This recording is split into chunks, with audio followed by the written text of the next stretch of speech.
عربی زبان میں اس عدالت کو محکمہ حاخام کہتے ہیں۔ حاخام یہودی ربائی کا عربی ترجمہ ہے۔ تورات، تالمود اور زبور کی الہامی زبان عبرانی میں اس عدالت کو بیت دین کہتے ہیں۔ یہ یہودی شرعی عدالت ہے جسے ایک یہودی حاخام کی سربراہی میں قائم کیا جاتا ہے، اور اس کے دو ایسے معاون جج ہوتے ہیں جو یہودی شریعت اور شرعی قوانین کے ماہر ہوں۔ یہودیوں کی تمام شرعی عدالتیں موسوی شریعت کے اس واضح حکم سے وجود میں آتی ہیں، اور اپنے دروازوں پر عدالتیں قائم کرو اور حکمران بٹھاؤ۔ نفاذ شریعت کا ایسا ہی حکم اسلام میں بھی سورہ المائدہ کی آیت میں 3 دفعہ شدید وارننگ کے ساتھ آیا ہے، اور جو اللہ نے نازل کیا ہے اس کے مطابق فیصلہ نہ کرے تو وہی لوگ کافر ہیں۔ اگلی 2 آیات میں ان مسلمانوں کو ظالم اور فاسق بھی کہا گیا ہے۔ یہودی شریعت جس کی تفصیلات تالمود میں وضاحت سے بیان کی گئی ہیں، اس کے تحت شرعی عدالتوں کے 3 درجے ہیں۔ سب سے بڑی عدالت سین ہیدرن ہوتی ہے جو بیت المقدس کے علاقے میں قائم کی جانی چاہیے۔ یہ عدالت دراصل یہودی حکمرانوں کو موسوی شریعت کے مطابق چلانے کی ذمہ دار ہوتی ہے۔ یہ ایک قسم کی آئینی سپریم کورٹ ہوتی ہے۔ یہ دنیا بھر میں آباد یہودیوں کے لیے نافذ العمل قوانین بھی جاری کرتی ہے اور حکمرانوں کے افعال کا بھی جائزہ لیتی ہے۔ یہ عدالت 358 عیسوی تک مسلسل قائم رہی، لیکن پھر بازنطینی حکمرانوں نے اسے ختم کر دیا۔ اس وقت سے لے کر آج تک یہودی اس عدالت کو دوبارہ قائم کرنے کی کوشش کرتے چلے آ رہے ہیں۔ اسرائیل کے قیام کے 56 سال بعد 2004 میں 71 یہودی ربائی تبریہ کے اس شہر میں اکٹھے ہوئے جہاں 1648 سال پہلے اس بڑی عدالت کو ختم کیا گیا تھا، اور ان 71 یہودی مذہبی رہنماؤں نے وہاں سین ہیدرن کے قیام کا اعلان کر دیا۔ اس عدالت کے قیام میں سب سے سرگرم یہودیوں کا وہ گروہ ہے جو 12ویں صدی کے مشہور یہودی فقہ اور شریعت کے عالم موسیٰ بن میمون کو مانتے ہیں اور میمونی کہلاتے ہیں۔ یہودی شرعی قوانین کی فقہی ترتیب و تدوین یوسف بن افراہیم کارو نے 13ویں صدی عیسوی میں کی تھی۔ اس کی بنائی ہوئی فقہی تدوین کی نئی قائم شدہ عدالت میں مارچ 2010 میں بحیثیت قانون نافذ کر دیا گیا ہے۔ اس عدالت کے زیر سایہ دوسری سطح کی عدالت کو سین ہیدرن کیتانا کہتے ہیں۔ یہودی فقہ کے مطابق کوئی ایسا گاؤں جس کی آبادی 230 افراد تک پہنچ جائے، وہاں ایسی عدالت ضرور قائم ہونی چاہیے۔ یہ عدالت فوجداری اور دیوانی دونوں مقدمات کا فیصلہ کرتی ہے اور موت کی سزا بھی دے سکتی ہے۔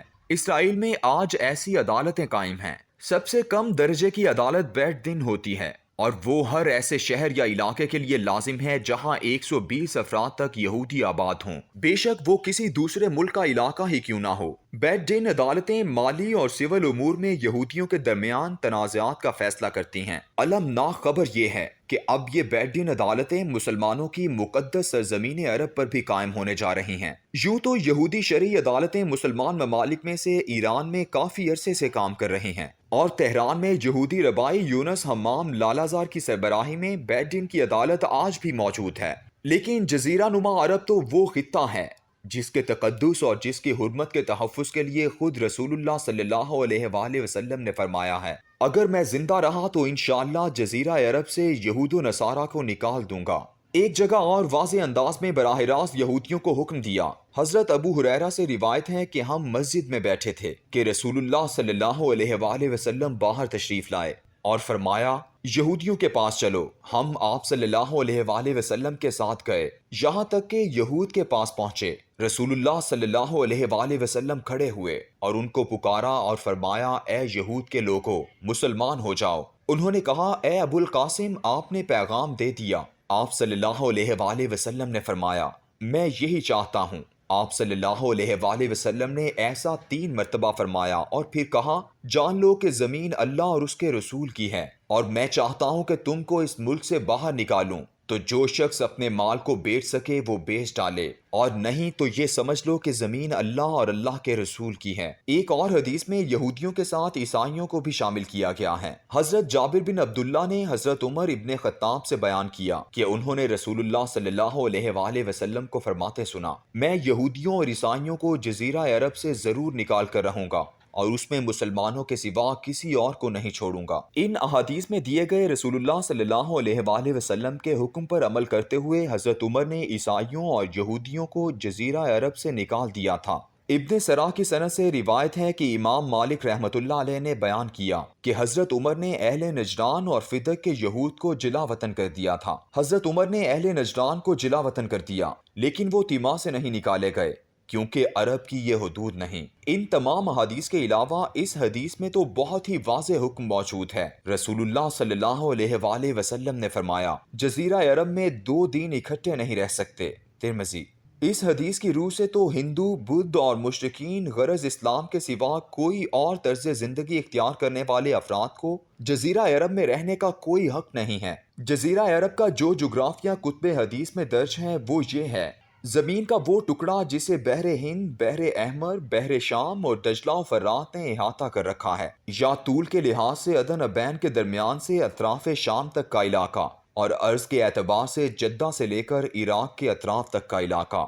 اب اس مقدس سرزمین جزیرہ عرب کی 6 ریاستوں بحرین، کویت، عمان، قطر، متحدہ عرب امارات اور سعودی عرب کے یہودیوں نے 15 فروری کو اپنی علاقائی تنظیم کا اعلان کیا ہے، جس کو ایک یہودی حاخام یعنی ربائی کی سربراہی حاصل ہوگی۔ اس تنظیم کا نام ایسوسی ایشن آف گلف جیوش کمیونٹی رکھا گیا ہے۔ اس تنظیم کا صدر بحرین کا یہودی ممبر پارلیمنٹ ابراہیم داؤد نونو ہوگا۔ ایلی عبادی آج کل نیو یارک میں رہ رہا ہے، لیکن وہ اس مقصد کے لیے فوراً متحدہ عرب امارات منتقل ہو رہا ہے۔